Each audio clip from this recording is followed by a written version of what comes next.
Wait, what? What was that painting in the background there? Is that Persistence of Memory by Salvatore Dali? As someone with way too much money and an art history degree, I feel like I'm morally obligated to be the one to unpack all this here, in honor of my literal education. But before we dive into that pit, I want to give you a little bit of background for the way I've been viewing the Briden arc as a whole leading up to this development. In episode 1 of Briden arc, Lu Guang entirely denounces the idea of the butterfly effect having the ability to affect a timeline, something that I think surprised all of us in hearing, or at least it surprised me. For me, this surprise stemmed from my understanding of the Season 1 and 2 plotlines being a direct course of cause and effect. In Season 1, Cheng Xiaoshi sends the text to Emma's parents, Emma goes to the station to meet her parents, and is picked up by Liu Min and dies by falling off the bridge as a consequence. Because of all this, Chao Ling hears the news broadcast discussing Emma's case and decides to take up martial arts, allowing her to meet Master Siwen. This meeting in turn allows for Cheng Xiaoshi and Lu Guang to learn to fight, which we see affect how both of them handle hand-to-hand combat later in both the ending of Season 1 and in Season 2. All that being said, there are clear signs that there was, at some point, a butterfly effect occurring, whether Lu Guang recognized it or not. I say this because I believe that Lu Guang is wrong about his understanding of time. Kind of. Now, I've had the opinion that Lu Guang was wrong ever since episode 1 came out, but to prove it, we need to look at the meaning found in Persistence of Memory and why it suits both the established themes of link click and can give us a relatively clear view into the future of the series. Persistence of Memory by Salvatore Dali is likely a painting you recognize, if not by visual, then by name alone. The work delves into the themes of perception of time, memory, and dreams. Dali's work contemplates the balance of perception and reality, declaring that the recognition of the passage of time relies entirely on the memory of that time having passed. To him, in order for time to exist, we have to be able to remember what happened previously.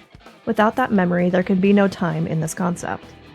With this in mind, we can look back at Link Click and its depiction of time, memory, and dreams, and see how the writers represented these ideas as physical manifestations.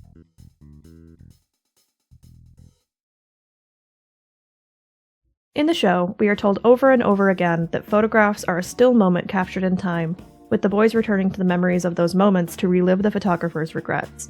Now, if we take that concept and run with it in a more literal sense, we start to view time as a series of moments, which can be equated in the series as a series of photographs. In other words, a roll of film.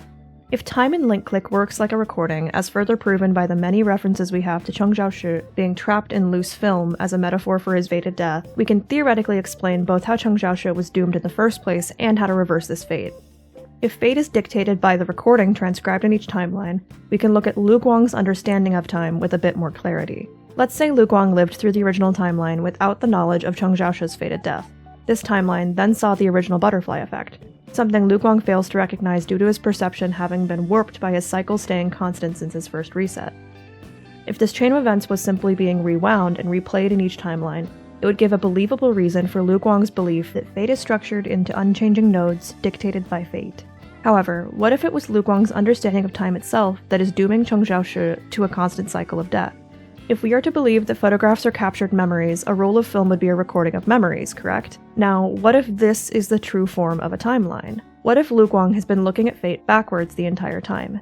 His memories are serving as a recording of event, as a timeline. If Lu Guang was the quote-unquote videographer for the original timeline, as the events remain recorded in his memories, his recollection of Cheng Xiaoshi's death would theoretically lock his fate into that inevitability. However, if we use that logic, we must also recognize that memories have gaps.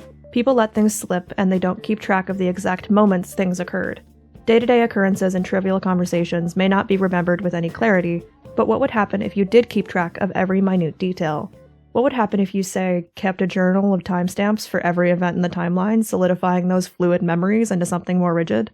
Something more akin to a node? If Lu Guang were forcing the creation of full nodes out of aspects which may regularly be fluid, this could have shaped his understanding of time as a rigid path that cannot be changed, as he, intentionally or not, solidified the timeline of their lives directly by creating literal timestamps for his memories. If this were the case, the moments Lu Guang does not remember, or better put, cannot record, would remain fluid and malleable by external forces. Given that those forces don't also have memory of fated events, this is something we may be seeing happen during Season 1, Episode 1, where Lu Guang remains asleep while Cheng Xiaoshi sends the text to Emma's parents, or in Season 1, Episodes 6 and 7, when he runs into Xiaoling beyond Lu Guang's view of the security cameras. These memories are a metaphorical and literal blind spot for him. They are beyond the boundary of the recording since they are not something Lu Guang bore witness to. Link Click is, at its core, a series about perspective, between Cheng Xiaoshi's ability to literally shift into another person's perspective and witness their experiences, and Lu Guang's ability giving him a limited perspective of the area around the photographer. I believe it's vital to keep mental notes on the information we know characters do and don't have. I believe this is why the house is making for such interesting antagonists during this arc, since we have been left almost entirely in the dark about what each member does and doesn't know. If Liu Xiao has witnessed multiple timelines as well, what could that mean for Fate? Can two recordings of Fate coexist?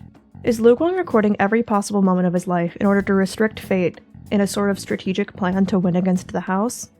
The last option is my current expectation, as this would certainly explain why we see him getting stressed when things occur in ways he doesn't expect or anticipate. The moments that he has left fluid in his memory are capable of change beyond his control. If this isn't his plan, do I have any other solutions for possible ways to still save Cheng Xiaoshi from Fate? Well, yes, actually. While it's certainly not the preferable option, and only possible theoretically since it would require several things to occur for it to work at this point, if Lu Guang were to forget all his memories of the original timeline, it may be possible to re-record their fate from the beginning. However, I say this is more possible theoretically since we also have Xiaoling and possibly multiple members of the house with memories of the failed timelines, which would, needless to say, make this quite a bit more of a challenge. All this being said, I would like to circle back to persistence of memory for one last concept that I still think deserves a bit of time dedicated to it: the relationship of dreams and memory. In my research for this video, I stopped to brush up on my Salvador Dali knowledge, since his work had admittedly never been one of my primary research foci in school. One of the things I stumbled upon during this research, though, was a video by The Canvas on YouTube, which had a line that really kicked my spiral into madness into high gear. The video says, "We need memory to be aware of time, and we need time to have memories. So those two concepts depend on each other when it comes to the human experience. But in a dream, these concepts are flexible, making us lose grip on reality. Memory becomes unstable. We forget things such as how a certain event we're involved in even began. We remember things that haven't even happened. Time also becomes indiscernible, as we can't tell how long or short a certain event in a dream is." This stood out to me so strongly because there's been such an emphasis on Vane haunting the dreams of Lu Guang during the Bryden arc. In Lu Guang's dreams, his watch appears to be perpetually stuck around the moment of Cheng Xiaoshi's death. 5 past midnight, or in the trailer for the next episode, 20 past midnight. 25 past midnight? 25 past midnight. His watch continues to read this time, despite the studio appearing to be in full daylight, possibly alluding to the idea that time is illogical within dreamscapes. While I'm not certain on any theories about Vane's ability yet, because this is Link Click, I do think that he has some kind of possible reality manipulation due to the incredibly unsettling sign behind Xiafei that reads "Mind your manners" in the elevator, and the sudden appearance of an eye rug in Xiafei's dormitory, which I haven't seen anyone mention. I do think it's also a possibility that his ability could have some application or effect on dreams. Otherwise, please go to therapy for your PTSD, Lu Guang. You really need it. That's gonna be all for this theory. This kinda ended up being a dumping ground for my thoughts about time and fate, but I found it all way too interesting not to share. Thank you all so much for watching this video. I tried to improve my quality this time so it's a bit more visually interesting for you all, so I hope it helped. As always, I would love to hear your thoughts and findings down in the comments, so if you have anything, feel free to drop them below or message me. Goodbye, everybody!